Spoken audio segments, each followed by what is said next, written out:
Hi. Hey guys, it's Wahima, but just call me Wah. Melanated! Welcome to my recap refresher of Seeking a Sister Wife, Season 3, Episodes 6 through 10. Yes, it's been a month. It's been 4 whole episodes, and I have not even deigned to come on this channel. I haven't even turned on my camera. You know what I'm saying? Like, I've been on this channel to talk, say what, every Thursday at 8 p.m. with Chris Farah.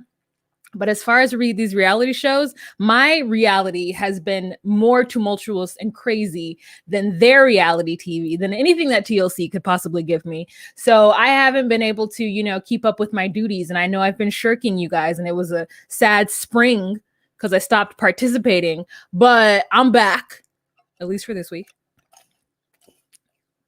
So as always, there's only 6 people in the room right now. So welcome. Hello. Hi. I'm going to let a couple more people get into the room. Hi, Tiana. Welcome to my moderator, Saraya. Hey, girl. Hey, Kathleen. Hello. You guys just get into the room. I'm going to put my thing on mute. I have to read something so that I can get refreshed. We've got a little bit of a sponsor for this video, just a little sponsor. And let me get myself together, and we'll start in 5 minutes as normal, as normal.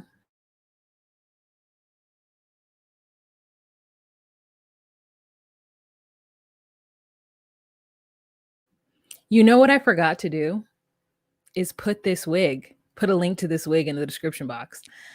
Girl, YouTuber who? You know what I'm saying? Like, Wahima is not a responsible individual.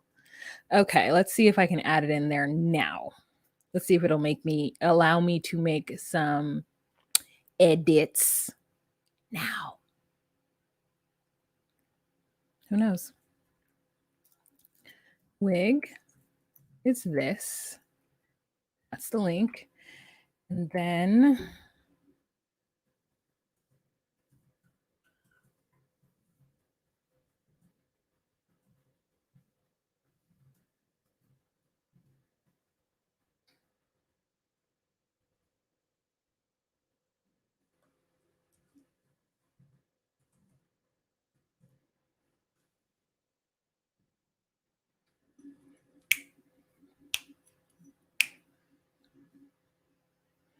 so yeah, this wig is from Amazon, y'all. I think it was $34. You know what I'm saying? It's very, very affordable. Very affordable. So I wanted to link it down below so you guys could use that link, let Amazon know who sent you. Hi, Krista. Hi, Danny. Thank you. Radiant. I love that. Oh, Radiant. Yes. 27 people. It's because it's a holiday. I forgot it was a whole holiday.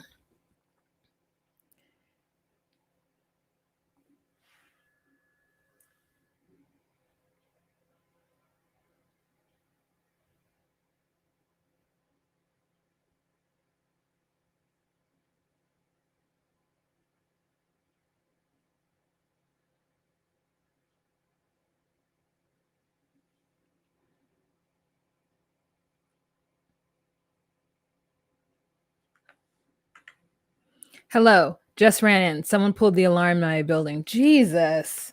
Who would do that? Was it a child? Wait, your apartment building or like your job?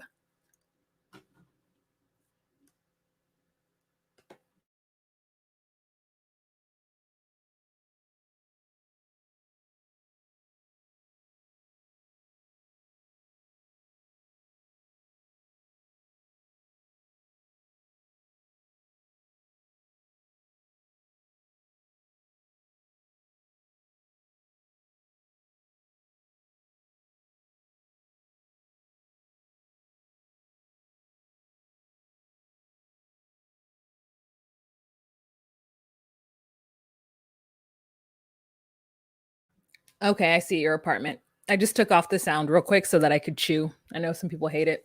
All right, we're going to get started in 10 seconds. There's only 36 people in this room, but that just means that everyone can like this video.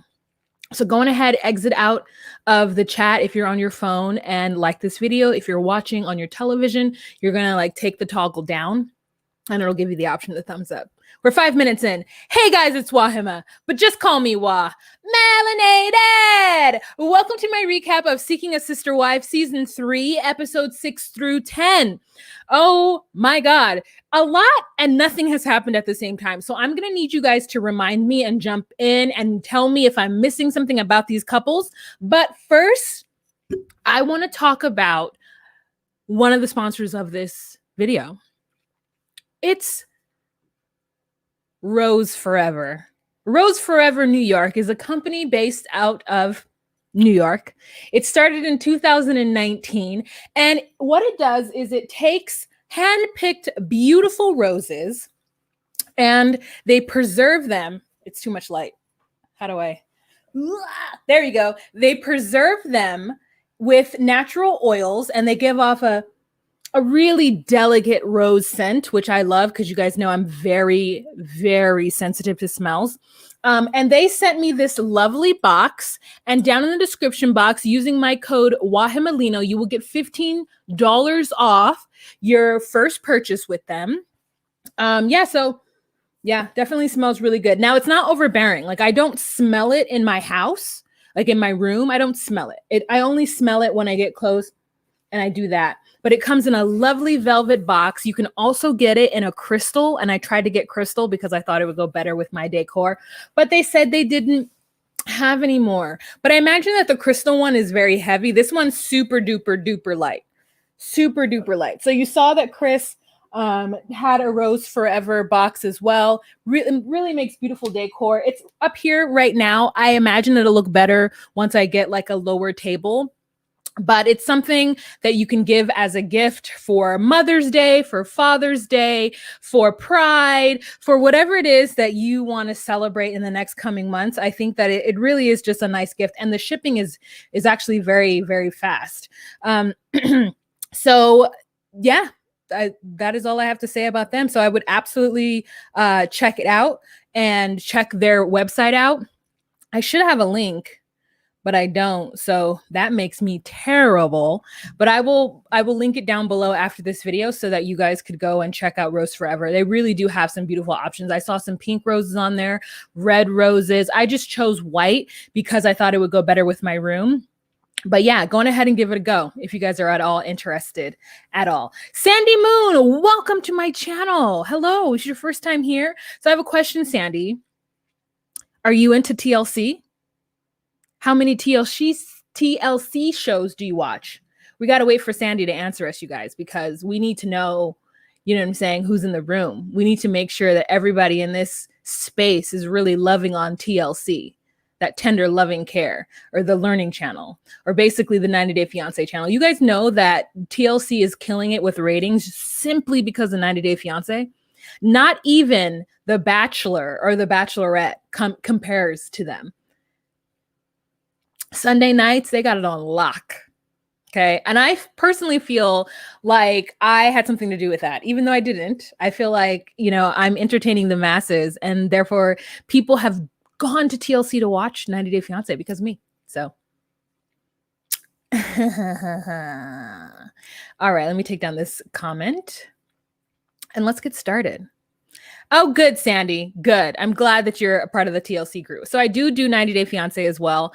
And that what's not TLC is Lifetime's Married at First Sight, which I'm behind on as well. So let's just not talk about that. Just forget I said it. Let's start with our first couple. Let's start with the Joneses. Okay, so we have got broke Captain Jack Sparrow and Please Let Me Be in Your Cult, Tasha. So Sidian and Tasha. Now, at this point, they have already been dumped by somebody because that person just wasn't feeling their type of polygamy. Now, as we recall, Sidian has 3 kids, 2 of which live with him. His first wife left because she wasn't down with the plural marriage. And Tasha is his second wife, who is now the first wife, but they aren't officially married. So in episode 6, Tasha is helping Sidian fill out an online dating application. Remember, initially, these two didn't want to online date. They wanted to go out into the world and just meet women at a bar and be like, hey, what do you think of polygamy? which I thought is the silliest method to do that. Because unless you're already in a community that understands what polygamy is, you should choose people online, I feel like, because it helps to, you should go on a polygamy website and look for somebody who wants to be a sister wife. Oh, what just happened in my throat? Whew. Okay. So he puts on there that he likes a curvy woman. I'm okay with that. So Tasha is really excited to be on this journey with Sidian because part of her love for polygamy is seeing Sidian happy, seeing him fulfilled and loved, and watching him go through the process of finding a partner, because she says that she recalls her time with Sidian and that she was really happy. So she wants somebody to find the same kind of happiness with Sidian as she found with Sidian. And so he's starting to date this woman named Alexandra. Now, Alexandra is like an adventure-seeking tour guide, or a tour guide of adventures. I'm not sure, but she likes the woods. Okay, she loves adventure, and so they've been talking to each other online for a while. And this is her first, dip into polygamy, and so she is interested. So Sidian and her have a date. And first they do a video call where Tasha's in on the video call. And, Tasha gets a little nervous because she's washing dishes and she's like, tee, you want me in on the conversation? Tasha giggles. Her giggle is so cute to me. But anyways, so she joins the conversation.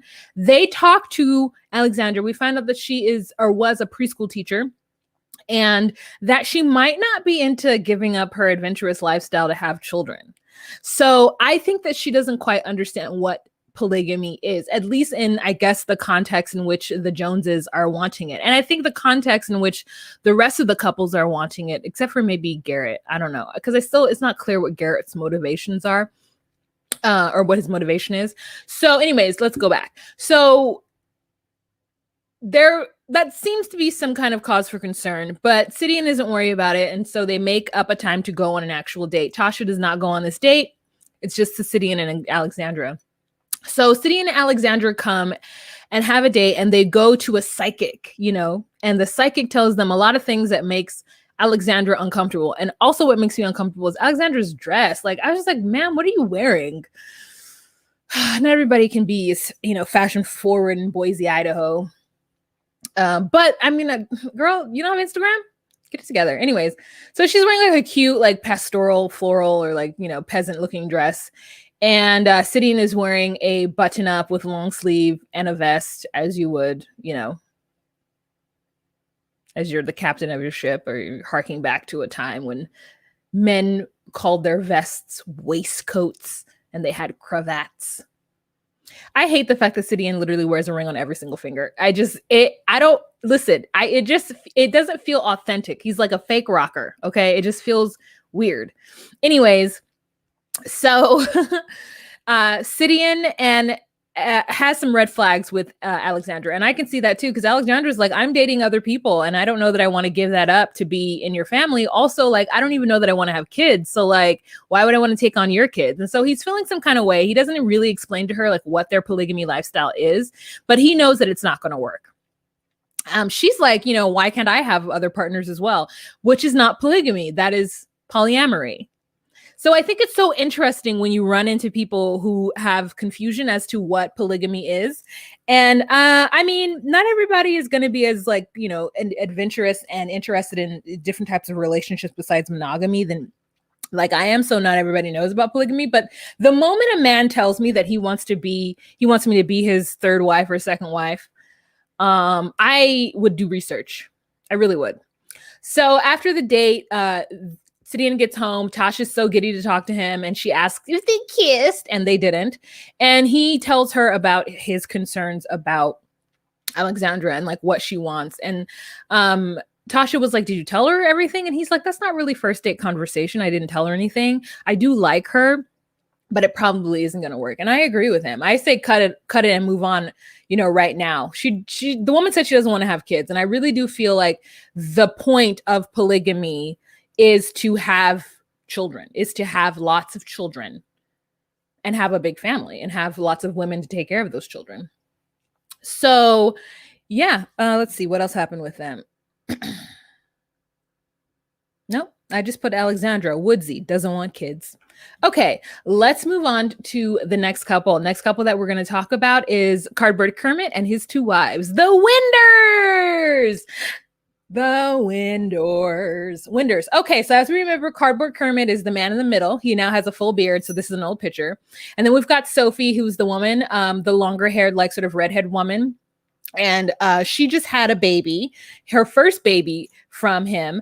And then the other woman is Tammy, I believe, and she's his first wife. So Tammy grew up in polygamy, I believe, or she was just Mormon and she knew about fundamentalist Mormonism, and she was all down for it. So when they found Sophie definitely grew up in polygamy. Her grandmother is a sister wife. I don't think her mother is a sister wife, but she knows about it from that. So she was real gung-ho for it. And as far as the Kermit goes in the center, I don't really know what his background is when it comes to polygamy, but you would think that he's the type of man who wouldn't want anyone to be in a relationship. Like he's really awkward. He's really quiet. Like you wouldn't think he would be somebody who's like, yes, I can handle two different women. But the truth is that it's such an interesting thing. And I don't want to give more validity to them as fundamentalist Mormons. I don't want to give more but I do feel like they have a better understanding of what polygamy is, how it usually works, and probably the better methods to get through it, because it's even hard for the fundamentalists to do. You have to find the right combination of people. And what's another thing that's interesting is that they're into this tomboy named Kimberly, I believe. And Sophie has such a connection with her. And Tammy's really excited about her, but Kermit, not so much. So it's really interesting. And so how it works for them is they have a courtship, because the courtship means that we are going to get married. So in this stage, we're getting to know each other, because at the end of it, we're getting married, period, point blank. And the wives, someone has to chaperone their hanging out time until they get married. And then after that, they can have their own little separate lives. But until then, no. So it just feels like the Winders have a better grasp of how to find a person, what makes a good mix, and a really keen understanding of what being a sister wife looks like, which it makes it more interesting to watch them than the other couples who are a hot mess. Anywho, let's get back to it. So they have Kimberly. They had to put everything on hold because of COVID-19, but finally Kimberly was able to come from North Carolina. She lives in the woods of North Carolina to where they are in Utah, maybe on their farm. So we also find out that Kermit is like 4th generation farmer. So he has to he's a pharmacist. So he's definitely like moved up in the world. However, this farm has been in his family for 4 generations. So like, of course he has to make it work. He does. So Kimberly comes, and again, he's really kind of lukewarm about Kimberly, like kind of shy and awkward. And she gets there, and she is a tomboy. I mean, and the tiniest little ponytail sticking out of that back of that hat. Like, I mean, it's just like the ponytail is this thick. And I'm just like, girl, what's going on? So let me get you some biotin. She's got kids, or at least a child. So she's already a mother. And she is so emotional when she talks about joining this family. And it makes me love her. It makes me really endeared to her and her situation. So she says that where she's from in North Carolina, she actually cannot talk to anybody about wanting to be in a polygamous relationship, because they all judge her and they basically call her a homewrecker, and that everything will get shut down. So what it is that she's looking for sisterhood. She's looking for camaraderie. She's looking to be in a relationship with sisters and a husband. But honestly, I mean, if I'm projecting or I'm like judging, like, I mean, she's not girly at all. And part of me just feels like she wants to be surrounded by women only. But I could be wrong. So oh,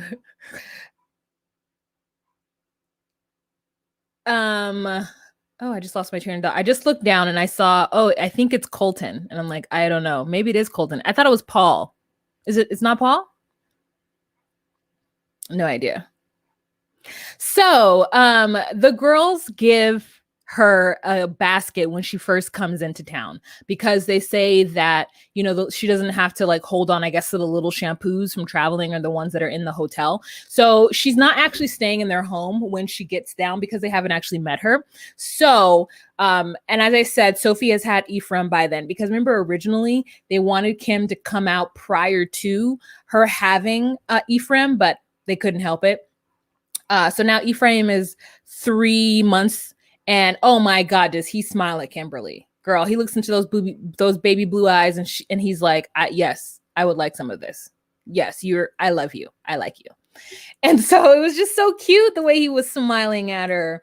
So basically, they kind of explained to her about the courtship. They gave her the gift basket with bananas and apples and fruits in it, and large sizes of shampoo for her to be able to fully use all of the shampoo on her hair, which is never something that I've ever thought of, because as a Black woman, like, I wash my hair before I go anywhere, right? I'm not going to wash my hair while I'm traveling unless I'm like jumping in a pool.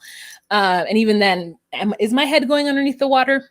Most likely not, just so I don't have to worry about washing my hair. So it was an interesting gift that at first I was like, that's weird. But then I was like, well, maybe for people who wash their hair every day, like it is absolutely like a really cool thing for them to do, to be like, here, we bought you full sizes, use as much as you want. And then like when you're done, just get back to us and we can go ahead and just use them for our children and our lives. So I was just like, okay, I feel it. But I don't think that Kermit is feeling Kimberly. And I think that the two girls, Tammy and Sophie, are really into her.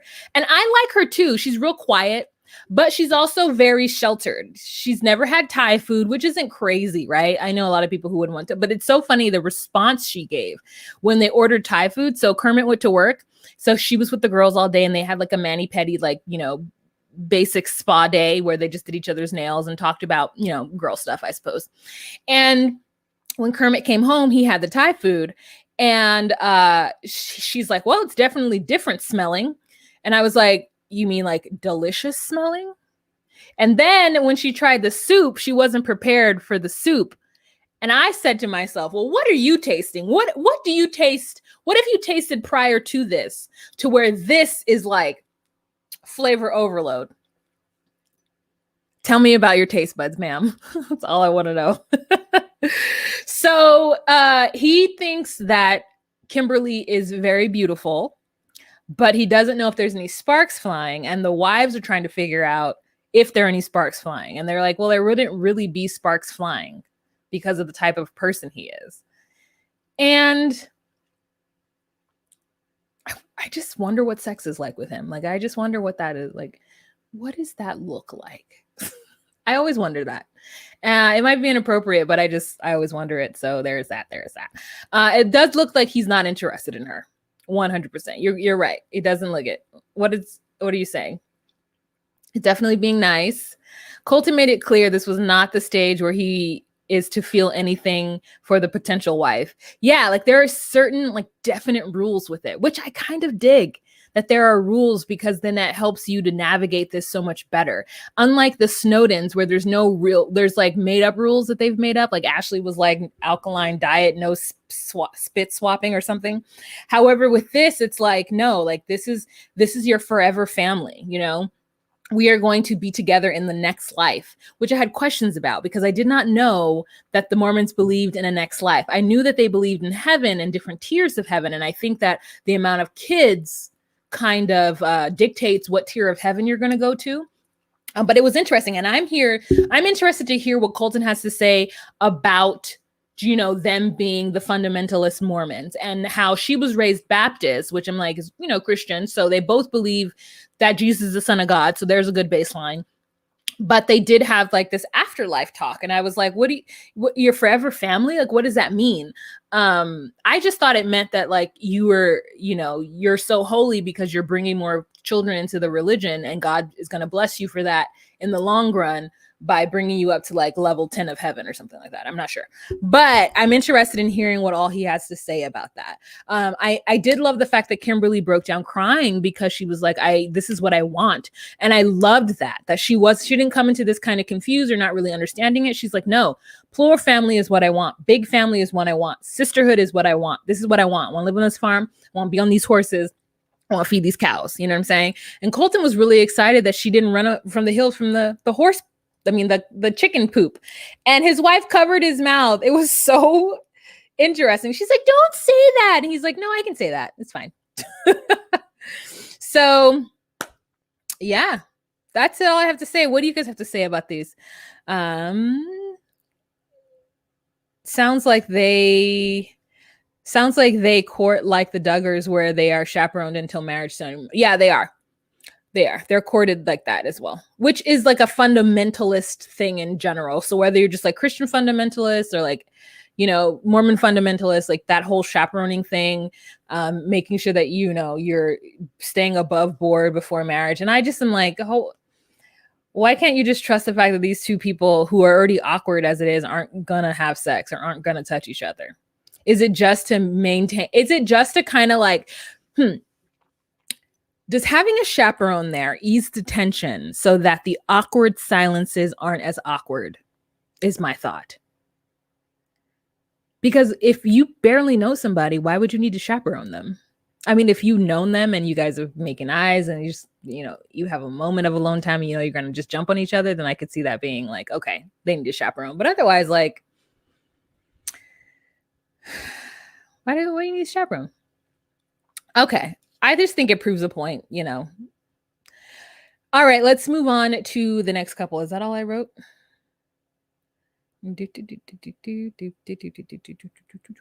Winders, Ephraim is born. Sophie and Tammy want a new wife to come. Kermit isn't sure, doesn't feel a spark. Tomboy comes for the weekend. Kimberly, gift baskets, bananas, and shampoo. Kermit thinks that she is beautiful. Girly time, never eaten Thai food. The courtship rules, her ponytail is what I wrote. Also, I thought it was really sweet that she was sad that she had to leave, Kimberly. I thought it was really cool when she was like pointing out the colloquial word differences, like saying a grill versus barbecue, which is so true. It's something that I actually had to learn because I don't call the grill, I now call it that. I call it a barbecue pit or like the grill, right? But for a long time, I didn't understand what the difference was between grill and barbecue. I was like, it's all the same. You put it on the grill and then you put barbecue sauce on it. But no, barbecuing is a style of cooking. It's not just a sauce. Like you can smoke it, you can do different things. I'm not explaining myself clearly, so I'm going to stop because there's going to be like somebody's like, Noah, that's not the way it goes. You don't know anything. You're on YouTube. You're supposed to know everything, stupid. And then I'm going to be mad and it's going to be a problem. Oh, here's Kimberly. That's what she looks like with that hat on.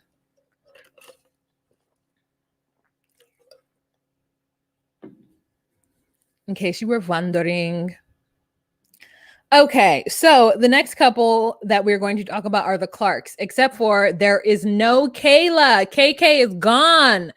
After their relationship, after she moved out, their relationship did not stand after COVID. She decided that she was going to quarantine with her friend and then just kind of stay with her friend, like not ever come back and just leave this relationship. And I think it was a smart thing to do. Like I said before, she was honestly too young to join this kind of relationship and not having it be something that was in her life prior to, right? I think that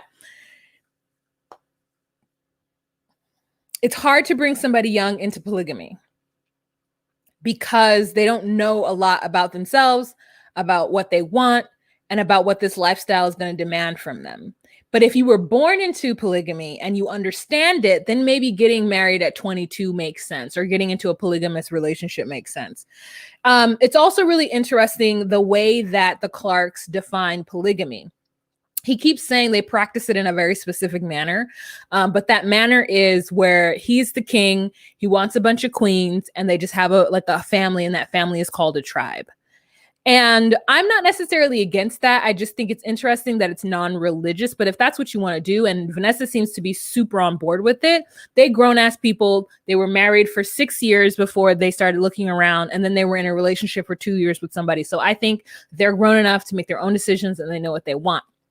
Now, they started dating his friend Emily, who I guess like is in a car club with him. And then we finally get to see him working on his purple car that has like those little small wheels on it.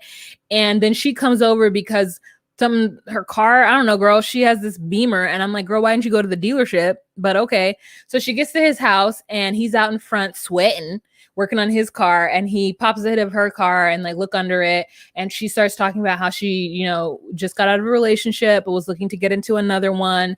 And she's interested in polygamy, which the word she got mixed up with polyamory. So they end up going on a date because Vanessa knows about her and her interest. They end up going on a date with Emily, and they get there and they find out that Emily is bi, and they are immediately like taken aback by that. And I was just like, oh, okay. Oh, okay. So you could be polygamous, but she can't be bi? Huh? So then she's like, she just got out of her, or she had, you know, broken up with this person named Mars who really broke her heart, and Mars is a female. And then talking about like how she's interested in polygamy and she's like interested in looking into it. And that's the thing that I really liked, that the Joneses were like, not the Joneses, the Clarks were like, we're not interested in somebody who is interested in learning. We want somebody who knows what they want. And they said that they realized that Emily was probably just too young for this entire circumstance. So after the quarantine hit and they were just living their lives, because, you know, they got 4 children of their own, right? They met a woman in Texas who is a nurse who they are starting to, I guess, court or talk to. And this woman already has 3 kids. She's already established herself in her career, which was something that Gerard had to point out because he was trying to low-key talk shit about Kay, which we got it, bro. And I like this relationship for them. You know, everybody's bringing kids to the table. But I'm just like, she's a nurse, so, and she wants to go back to school, which I imagine is going to be an issue because Gerard effectively wants a wife to stay at home. Not all of his wives, but one of them needs to, I think, for him. So Vanessa and Gerard are on this journey dealing with this new wife. Let's see, or this new potential. And so I thought it was very smart of them to let go of Emily, because I just like, and when Emily brought up that a woman knows a woman's body better and like that whole thing, and I was like, again, you're talking about sex. Like, this is not about sex. Polygamy, at least the way I'm understanding it and the way I think of it, is not about sex. It's just a type of relationship. So you have monogamy, you have polygamy, you have polyamory, you just have different types of intimate relationship structures. But polygamy is not like free for all. Everybody's having sex with each other. It's not that. Okay, so the next couple that we're going to talk about, let's get into the second juiciest couple, because my last juiciest couple I got to save for last, because they, first of all, get on my nerves, but like make this show so interesting at the same time. Let's talk about the Snowdens. Let's talk about Dimitri and Ashley. So we've got Dimitri and Ashley, who are now going through 2 potential sister wives. They've got Taylor at their house, as well as Crystalline. So Taylor came to visit to see if there was any chemistry right after Crystalline left. And when Taylor got there, she asked to stay because she said she loved it all. And Ashley was really skeptical of this entire situation. Ashley called it from the very beginning. She said, you are a single woman who has lived by yourself with no kids for the last X amount of years, and you wanting to just jump in and be in this family, it is a lot, especially the way that I think the Snowdens must raise their kids. I feel like it's one of those family structures, and I'm not saying that this is wrong. I think it's one of those ones that like the kids are kind of free. You know what I'm saying? There's no, when they get older and they get on TikTok and they're like, tell me you grew up in a Black family without telling me you grew up in a Black family, or these are the Black family quizzes or tests or whatever. I really don't think that they've had the same experience. Like, you got McDonald's money, and do I look like Boo Boo the Fool? Like, I feel like Ashley is not that parent. I feel like Ashley's like, well, let's talk about our feelings. And she's homeschooling them. It's a completely different way of life, which means that the kids are going to be a little bit more freer than most kids. You know what I'm saying? And so immediately you have to understand, Taylor, as a single woman, you're going to run into a situation where these kids are going to be all up in your boundaries. They're going to be in your bedroom, jumping on your bed, asking you a bunch of questions. And you can't tell them, get out of this room, go talk to your dad, or go out of the room, go sit down somewhere and leave me alone. Like, you're going to have to cultivate that thought pattern, right? I'm pretty sure they don't say that. Get out of here, go sit down and leave me alone, okay? So I just feel like Taylor didn't know what she was getting into. Ashley was absolutely correct in what Taylor was going to do. And they fought each other, Taylor and Ashley. So they're all stuck in this house, right? I'm skipping over. You guys watch it. You know what I'm talking about.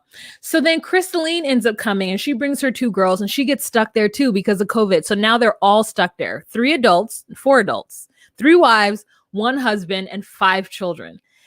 Ashley said that Taylor would just be in her room some days and just be like, no, I can't come out today. Or like at least half the day. And it's like, no, wifey, you are not allowed to just be in your room and have alone time. There's no such thing. And if so, it needs to be scheduled, and it's not scheduled. And I guess there was just this friction because Ashley didn't feel like Taylor was doing what she needed to do as a sister wife. She wasn't there supporting. And Crystalline was kind of stuck in the middle. So we get some fun home videos of Crystalline and Taylor talking outside and talking about the dynamic. And then we get some shots of Taylor, shaking her butt for the camera and with Dimitri. And so in my mind, her and Dimitri must have had like crazy sex. They must have oh wait, did they have sex? I don't know. Were they still on the alkaline diet? I'm not sure. But I feel like there was definitely real strong chemistry. And we know that Dimitri is going to do what he wants to do, right? I mean, we know that, right? And so I just feel like Dimitri at the end of the day, wasn't able to give Taylor the amount of attention. And that's what Crystalline ended up saying, that Taylor wanted attention from Dimitri specifically. And she didn't recognize that there were other women involved and other women who'd been there prior to. And that, she couldn't just come in like a whirlwind and just take over. So when Taylor went to go visit her mother, she never returned. And then 6 weeks into that, Dimitri calls her, and they have a video chat where she's like, I'm really good where I'm at right now. And I don't feel like disrupting, my business. I'm doing like yoga and I'm doing Hindi on people. And I'm like crystals. And I'm just really good at where I'm at right now. And I was just like, Taylor, you abandoned that whole family after insisting that you were ready to do this. And when that man calls you, you tell him that you're in a good place right now and you just don't feel like disrupting your flow. So just going ahead and pack up everything in the closet and send it to me. The least she could have done was come back, pack up her own shit, figure out her own shit, and then to have a conversation with them and be like, yeah, this wasn't for me, my bad. So they ended up just breaking up over video Skype. And as soon as he tells Crystalline and April about it, they are like, okay, well, it's fine. And then like a week later, Crystalline's like, oh, the energy in the house is so much better now. There's not as much tension. I feel more comfortable. Dimitri has time for all of us. Like, it's fine. And I'm just like, maybe Dimitri doesn't need a third wife. Maybe he just need to get that second wife and keep it moving. That's it. You know what I'm saying? I just feel like I just was like mad at Taylor, and so besides all of the drama that's happening to them outside of the show, because I don't know how I feel or what I really think about the Snowdens. I don't want to judge them as much. And when I say the Snowdens, I mean April and Dimitri. I don't want to judge them as much as I think as everybody's judging them, because they haven't had a time to talk about what happened. It's only coming from the perspective of the person who left the relationship. And I think at the end of the day, if they left the relationship, it's because whatever it is that Dimitri and Angela have put together is not something that works for everybody. And I don't necessarily know that they're wrong for that. I don't necessarily know that he's wrong for kind of choking his wife while they have sex, especially if she hasn't said, stop, I don't like that. I want more information.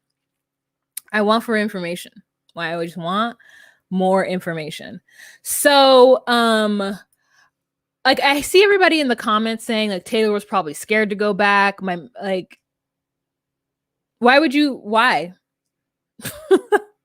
I don't know. We're assuming the absolute worst about the Snowdens, and I'm just not going to do that. I'm not going to do that.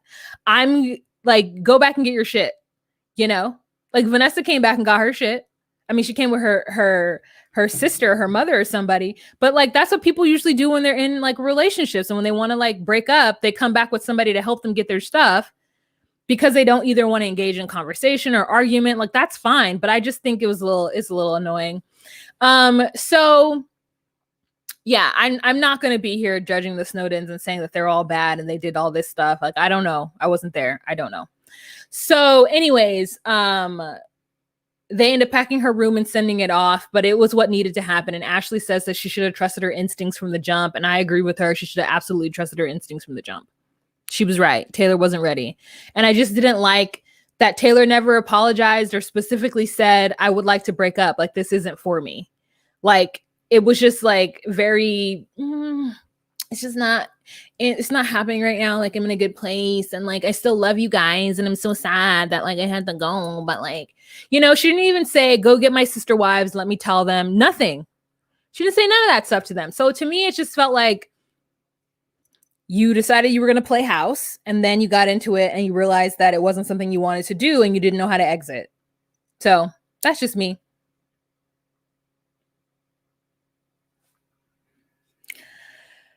What else about the Snowdens, you guys? What are you guys saying? So, I mean, should we talk about a little bit of the mess with the Snowdens? But so Chrissy, I think I have to do more research. I don't know. I honestly think that she dropped her suit. I think that something happened to where she dropped her, I think they had to let go her case because they didn't find any evidence to support it or something. I'm still not there. But I would like to know. And you know what I think I have a problem with it is because they're Black. I think that's why it's ingrained in me to like give them the benefit of the doubt. Like, I'm like, I don't know these people, you know what I'm saying? I'm not trying to bash these Black people on national television, you feel me? Even though I do, but I'm still not like, I'm not gonna sit up here and be like, oh yes, they did this, and that, whoop-de-whoop-de-whoop. Like, I don't know, wasn't there. So anyways, that's what I'm saying. I need to hear a response from them. Okay, Brittany, I want to hear a response from the Snowdens. That's what I want to hear. That's what I want to hear.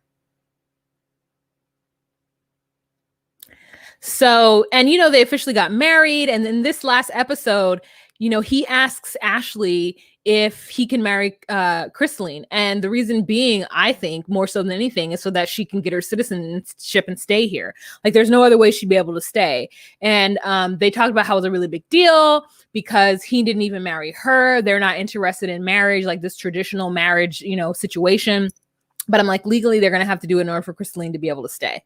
So there's that. All right. Next couple, last couple, best couple. Garrick and Danielle. Oh, you guys, I am all the way 100% over Danielle.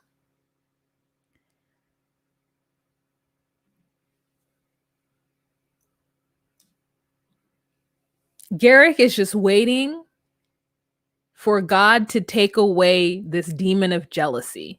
And that's when I'm just like, okay, I understand now. When they said that, I'm praying on my jealousy. I'm working with God to take away my jealousy. And they don't see that as a red flag as to why they shouldn't do this. And Garrett's like, I think Danielle is absolutely fine with polygamy. She just doesn't want me to have a second wife. But she's fine with it. Like, she understands that this is what God put in our path and that this is what we're supposed to do. But she just doesn't want another woman in her house. And if so, that woman better be uglier than her. Danielle just needs to take away that demon of jealousy. She just needs to work with God, and they need to partner and have a session or 2 or 10 or 15 or however many sessions that her and God need to have so that God could help take away this demon of jealousy. Because she knows that this is what God wants. And I just think to myself, y'all don't think that if this was what God wanted, the demon of jealousy would just be gone? No, you think that he wants this and you have to help pray to get, I just, listen, it's too much. Danielle just needs to stand up and say in front of everyone, hey, God, I know this might not be what you wanted, and this is my trial and tribulation, but I'm not doing this. Because she does not want this. Okay, so where I'm going to pick back up is we're still in Mexico. And Garrick and Roberta get some time off, finally. They get some time away. Oh, my friends are just like, I just can't stop this noising. Sorry. My friends are just texting me. Okay. Let's get back to it. So they finally get their date.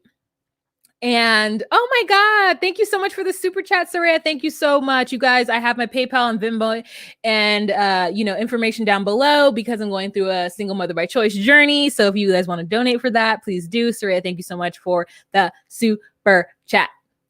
There we go. So so she's like the third wheel. She doesn't want to feel like the third wheel. But Bert wants her to feel comfortable. So when Bert and Garrick go off on their own, Garrick is so relieved to finally be with his hottie bo-body Brazilian bride. And she's got suns out, buns out. You know what I'm saying? Like her cheeksies are outsies. And that's because in Brazil, like that's just what bathing suits are like. And I want to go there because I'm like, I want to get comfortable having my butt out. I'm not comfortable with it. Anyways, so she basically tells Garrick, like, if you don't get Danielle on board and have her be comfortable with this, then I'm not going to marry you. And I think that pisses Garrick off. He doesn't say it does. He's just now mad at Danielle because he's like, Danielle just needs to get it together, okay? Because I don't have time for this. Like, I'm in love with Bert. Bert's in love with me. I want to be with her. You're ruining my dream, Danielle, with your stupid tears. So they get back to the hotel room. Danielle is there. They have a conversation, Garrick and Danielle. And Garrick tells Danielle that Bert is not going to go forward with this if Danielle is 100% not on board. And that makes Danielle feel good because I think it makes her feel like she still has some kind of power. But I think what she doesn't realize is that if she doesn't get it together, Garrick will leave her altogether. Okay, Garrick will leave her 100% in the dust. So she just needs to figure out her feelings and say what she needs to do and say it with her chest and keep it moving. So when Danielle and Garrick leave, or they're leaving, Garrick is crying. And that makes Bert cry, which makes Danielle cry because Danielle is like, Garrett is missing her. And I feel like he just doesn't understand that he still has me. I'm still here. Why is he crying for her? I'm like, mm-mm.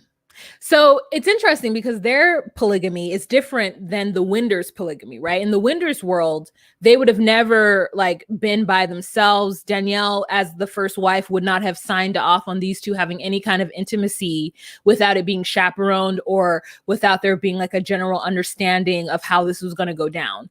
And yeah, so Danielle's having a really hard time with this.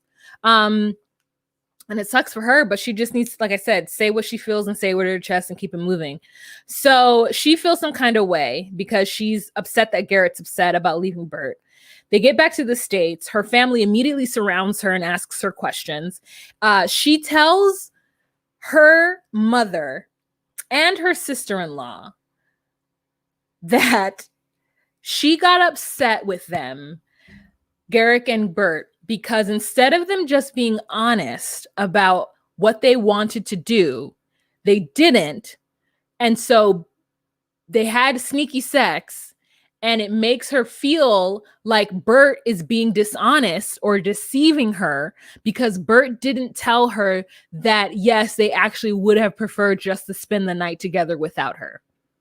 And I said to myself, you little cuckoo cachoo, these people are going out of their way to make you feel better about this entire situation and making room for you in their bed when, according to the plan that y'all had before, you were just going to let them sleep in their own bed together and have their own time and own intimacy. You were going to let them do that. But no. Once you got there, they realized that you were freaking out. And so they made space for you.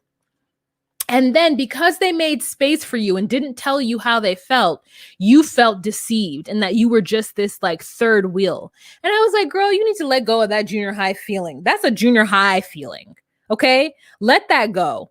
That is just ridiculous. That's a ridiculous thing. What does she write here? I wrote down the like quote. And so, you know, he's feeling, Garrick is like confused at it too. She's like, okay, so what should we have done? And she's like, you guys should have just said, no, we don't want you here. And then he's like, but that would have made you feel even worse. And then she's like, well, at least I would have known. Girl, you don't know that they don't want you there? You don't know that you are the third wheel because you make it weird? Because you want to help plan their wedding? Because you want to have a say and be a part of their wedding like it's your wedding? It's not. You already had your wedding with him. Like, it's so crazy to me. Like, and so I'm not thinking about this from the outside perspective. I'm thinking about this from the perspective of you've signed up for this. Oh my God. What did I do? My eyes watering. You said yes to this. Now stick with it. Okay. She put, you're both being selfish and I end up looking stupid you were both being selfless and I end up looking stupid at the end of it. Well, whose fault is that? You end up looking stupid because you couldn't handle it because you're over there crying. So she's talking to the sister-in-law and her mother about that. They're both very skeptical. Then she's talking to Garrett about it, and Garrett's like confused about how she's feeling. So then they have the COVID, and then Bert got positive. Bert couldn't live with her elderly mother, so Bert needed to go live, I don't know, in the mountains somewhere where her cousin doesn't have any service. So they only get to talk to Bert every once in a while. And I'm like, really though? Like, Danielle acts like Bert. Danielle. Okay. Let me just leave Danielle alone. God hasn't delivered her from jealousy. Every time I see that, it just makes me so mad. God hasn't delivered her from jealousy. Garrett thinks Danielle is completely on board with a sister wife because God wants it and she knows God wants it, but now God has to deliver her from jealousy. Does that make sense? So they have decided now that the clock is ticking and Bert's eggs are about to run out. No, they're not. And so instead of getting married, they're just going to get pregnant because they need to start this family. And Garrett's just like, that's what's happening. And Danielle is like, well, maybe we need to think about it. And he's like, we who? You told me you didn't want kids. You said you didn't want no more. And so I would like to have kids, more of them, with Bert. So I'm going to do that. She's already our sister wife. We were going to get married in Mexico. That didn't work out. We don't know what's going to happen. So we want her to get pregnant. So they're going to go to Mexico during the time she's ovulating and get pregnant. Well, I hope Garrett goes by himself and Danielle doesn't go, because Danielle honestly doesn't need to go. What is she going to do? Help him glide the penis in and be there cupping the genitalia to help make sure that a good bit of sperm get out of there, get out of their life, get out of their relationship. So she then is upset about that. And she tells her sister-in-law, and her sister-in-law is like, Mayday, SOS, get out right now. This is too much. He can't do that. Tell him no. Tell him you don't want to do that. She's worried that they're all worried that the only reason that Danielle is going along with this is because she doesn't want to lose her husband. And I'm like, Danielle, you still look okay. You could get right back out there. You got kids that don't need to have their butts wiped. Get right back out there, sis. You need this man. I need to know what sect of Christianity they are that keeps this woman in this relationship. I don't get it. But the sister-in-law is really like, this whole thing is like, she's not with it at all. And they're just really worried about Danielle, and they just think that Garrick is being selfish. But I'm like, Garrick has already put his cards on the table, and it's up to Danielle to stand on her own 2 feet as a woman and say what it is that she wants and doesn't want and keep it moving. That's why I need to understand better their religion, because I don't understand Danielle. She looks like a regular human I would see walking around. But I'm like, are you in some kind of like fundamentalist Christian group that is preventing you from getting a divorce? What is it? Danielle says they're non-denominational. Okay, then there's no excuse. Girl. There's no excuse. I don't get it. if you're non-denominational and you weren't raised with some like very specific guidelines when it comes to marriage, like I know a lot of Catholic people who are like, yeah, I'm never going to get a divorce, but then they're also never going to be in a polygamous relationship. So it's like, you can't have both. Whew. Gets on my nerves. This whole thing gets on my nerves, but they're the most interesting couple because of this. And I actually don't hate Garrick. My friend Chris, she hates Garrick. She thinks that he's incredibly selfish. And that he understands that Danielle doesn't want this, but he's doing it anyway. And I've said, yeah, at least he told her. It's not like he's told her, God has brought it into my heart that I need to have more than one wife. Then she should have said, God also talks to me. And he told me, oh, hell no, Danielle, you could do better. That's how God talks in my head. Oh, hell no. Oh, God. Oh, Brittany, look at this unpopular opinion. I've never heard this. Brittany says Bert hides behind the sweet girl look with her braces, but the devil is in sheep's clothing. Brittany, how dare you call Bert a devil? A diabla. Ugh. What? Well, you don't know Bert.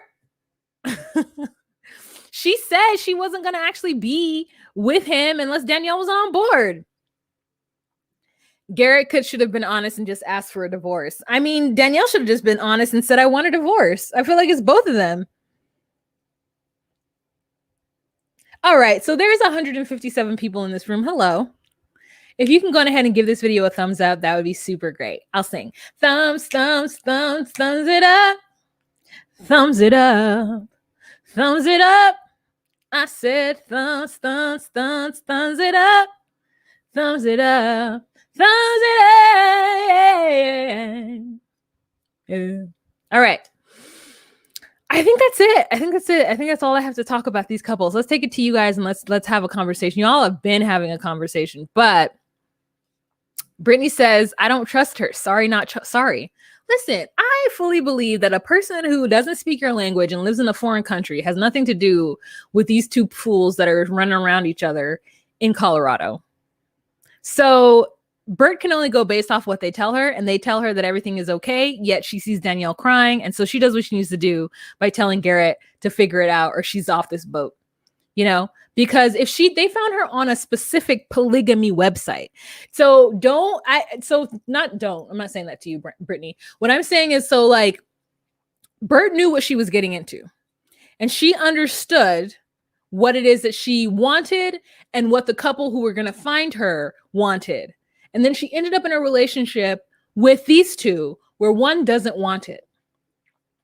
So I think that the fact that it's not like they just met randomly.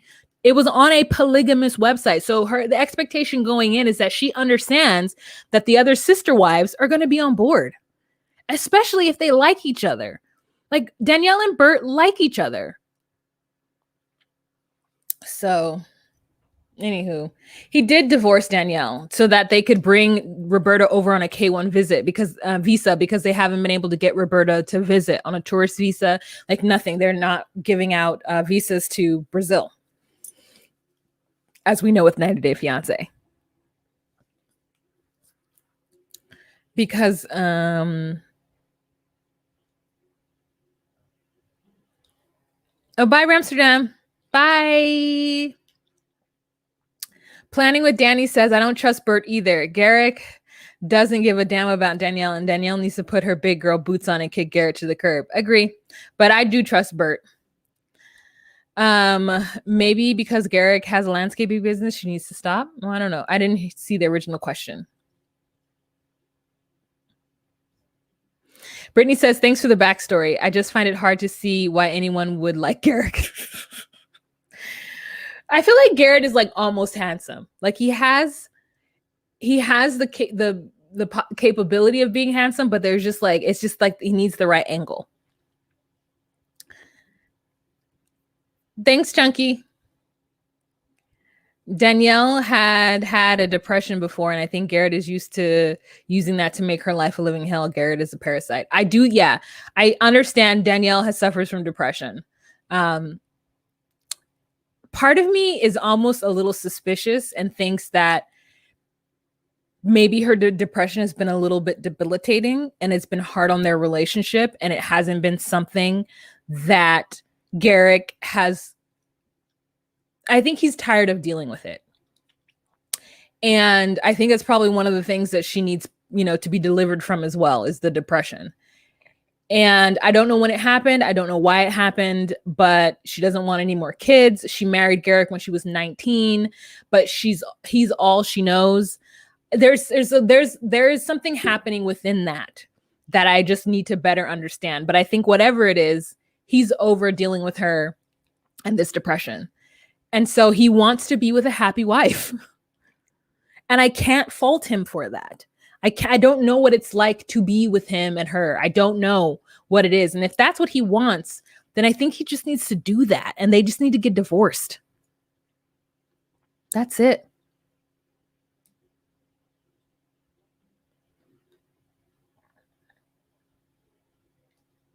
They just need to get divorced. All right. Thank you guys so much. That is the end of this video. We have reached a full hour, and I want to thank you guys for taking your time out of your amazing Memorial Day weekend. Just shout out to those who have lost their lives fighting for this country.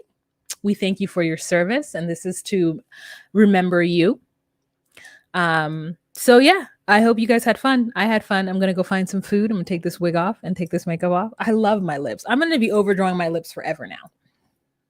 If you guys want details on this wig, it'll be down in the description box. Please don't forget to check out Rose Forever. If you're looking to give a gift, you get $15 off. They smell good. They last forever. And they feel real too. They don't feel all plasticky and weird. So go on ahead and check it out. Use my coupon code Wahimalino. And yeah, you guys have a fantastic day. Remember to be you, be true, and find your place. Bye.